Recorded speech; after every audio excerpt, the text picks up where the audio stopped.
Salut les déconfinés, c'est Merej et aujourd'hui on vient parler du meilleur cinéma du monde, le cinéma sud-coréen.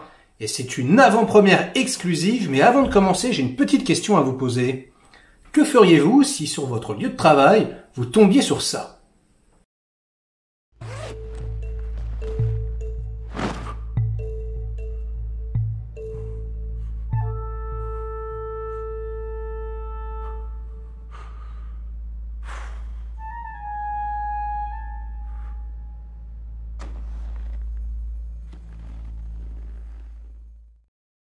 Ah là là, on a tous rêvé, fantasmé de tomber sur un magot oublié, voilà, de trouver une mallette, comme dans Pulp Fiction, pleine de quoi d'ailleurs, la mallette de Pulp Fiction, on ne saura jamais. Pour moi, c'est de l'or, mais bon, ça peut être plein de choses différentes.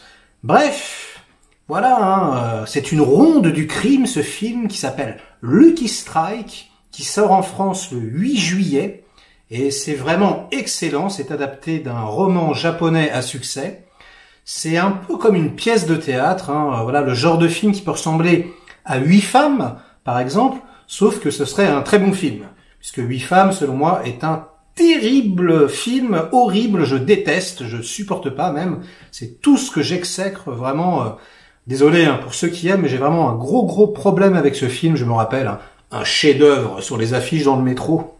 Oh là là, quand je l'ai vu, je suis tombé en syncope. Bref, passons. On va rentrer dans le vif du sujet tout de suite. Et je vais tout de suite vous parler du réalisateur et des acteurs. Alors à la réalisation, il s'agit d'un certain Kim Jong-un. On ne le connaît pas, il n'est pas très connu et c'est normal, c'est son premier film. Comme très souvent avec les films sud-coréens, c'est un film qui est également écrit par lui. Ça, à chaque fois, ça me sidère. Les mecs, non seulement ils sont excellents, c'est de très bons réalisateurs, ils font des premiers films qui sont excellents, il y a quand même 7,1 sur IMDb, c'est pas rien. Et puis, ce sont de très bons scénaristes. Mais d'où sortent-ils ces extraterrestres? Eh bien, oui, de la Corée du Sud. Vous cherchez les aliens? Ils existent, ils sont en Corée du Sud. Bref, le casting n'est pas en reste, puisque on retrouve des têtes excessivement connues.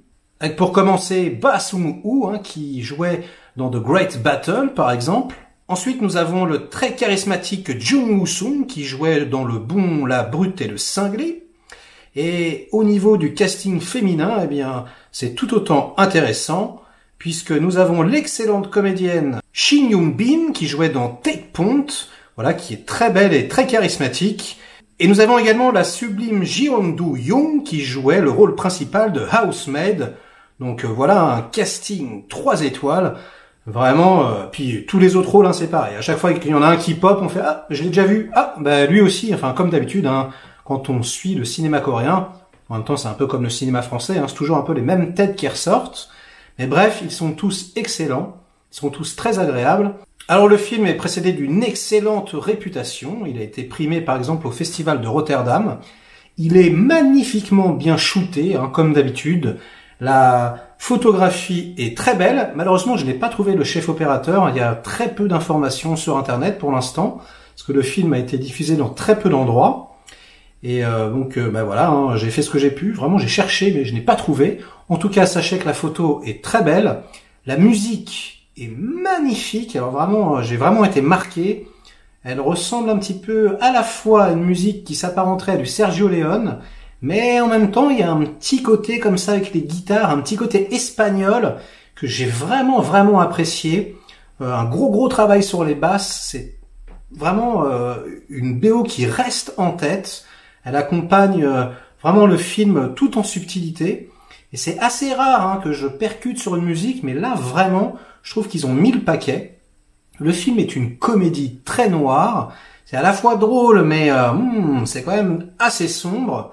D'ailleurs, une des personnages dans le film dit « À partir du moment où tu as de l'argent, tu dois te méfier de tout le monde, même de tes parents. » Et c'est vrai que, en gros, le film raconte ça. Il y a un gros sac, donc celui que vous avez vu, rempli de pognon.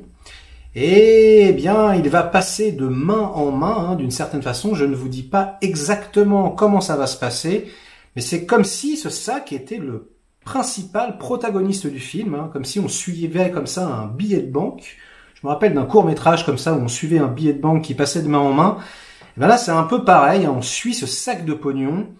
Alors on va apprendre à ce que le film est découpé en chapitres, et un peu à la Pulp Fiction, eh bien on va revenir dans le temps. Alors c'est très intéressant, hein, parce que des scènes qu'on a déjà vues, on les revoit d'un autre angle ou avant.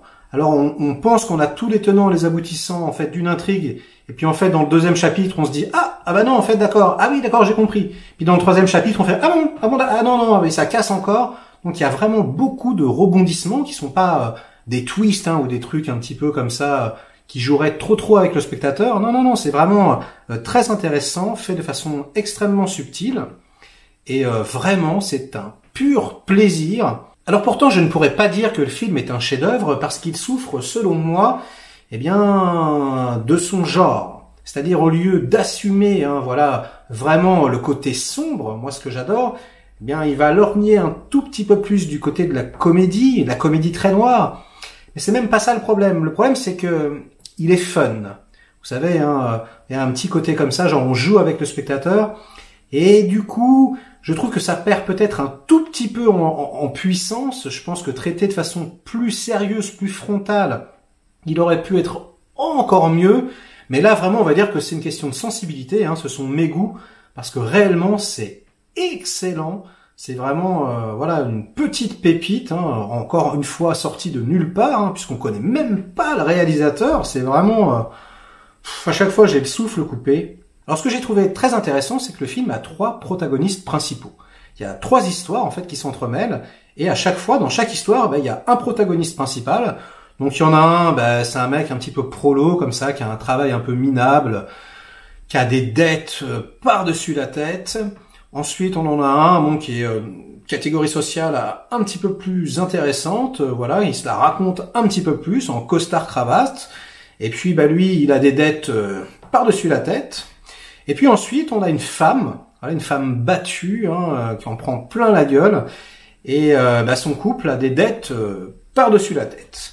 Donc voilà, d'ailleurs le premier chapitre s'appelle Les dettes, il me semble, et du coup, ce pognon, hein, voilà, ce sac rempli d'argent, pourrait convenir à chacun d'entre eux. Et je ne vais pas vous spoiler plus que ça, hein, parce que tout l'intérêt est de savoir qui va finir avec le magot. Comme d'habitude avec le cinéma coréen, le film est extrêmement surprenant. On est tiré à gauche, on est tiré à droite, on ne sait jamais sur quoi on va tomber. Hein. C'est comme une boîte de chocolat, on est surpris pendant tout le métrage.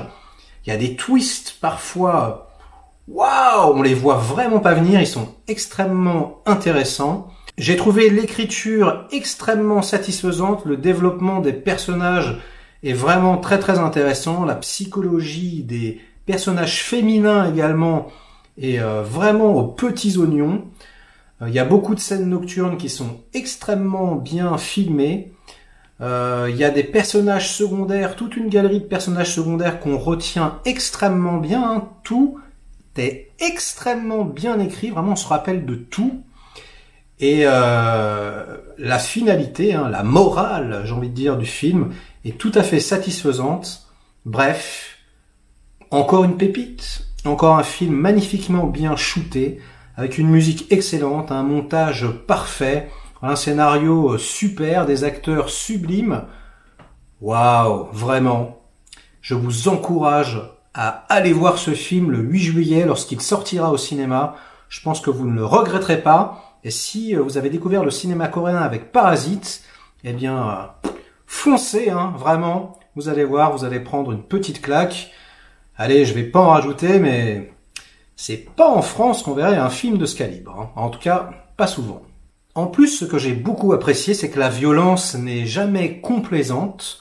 Hein, bien que le film, comme je vous l'ai dit, soit très noir, hein, parfois très sombre, et parfois très violent, hein, non, la violence reste souvent hors cadre, la plupart du temps. Il y a un plan gore, bon, mais en dehors de ça, vraiment, hein, tout est suggéré, ce qui rend les choses limite pires. J'ai envie de vous spoiler une scène en voiture, par exemple, mais je ne vais rien vous dire. Mais voilà, hein, sachez que c'est une vraie ronde du crime, comme je le disais au début, hein, c'est le slogan de l'affiche. J'ai vraiment trouvé ça très juste. Et voilà, hein, je n'en dirai pas plus, cette critique est terminée, vous pouvez la liker, vous pouvez la déliker, vous pouvez vous abonner à ma chaîne, évidemment, hein, ça fait toujours plaisir. Et surtout, hein, voilà, inondez-moi de commentaires pour faire marcher le petit robot YouTube. Allez, les petits déconfinés, je vous dis à très vite pour de nouvelles aventures, et d'ici là, portez-vous bien. Ciao!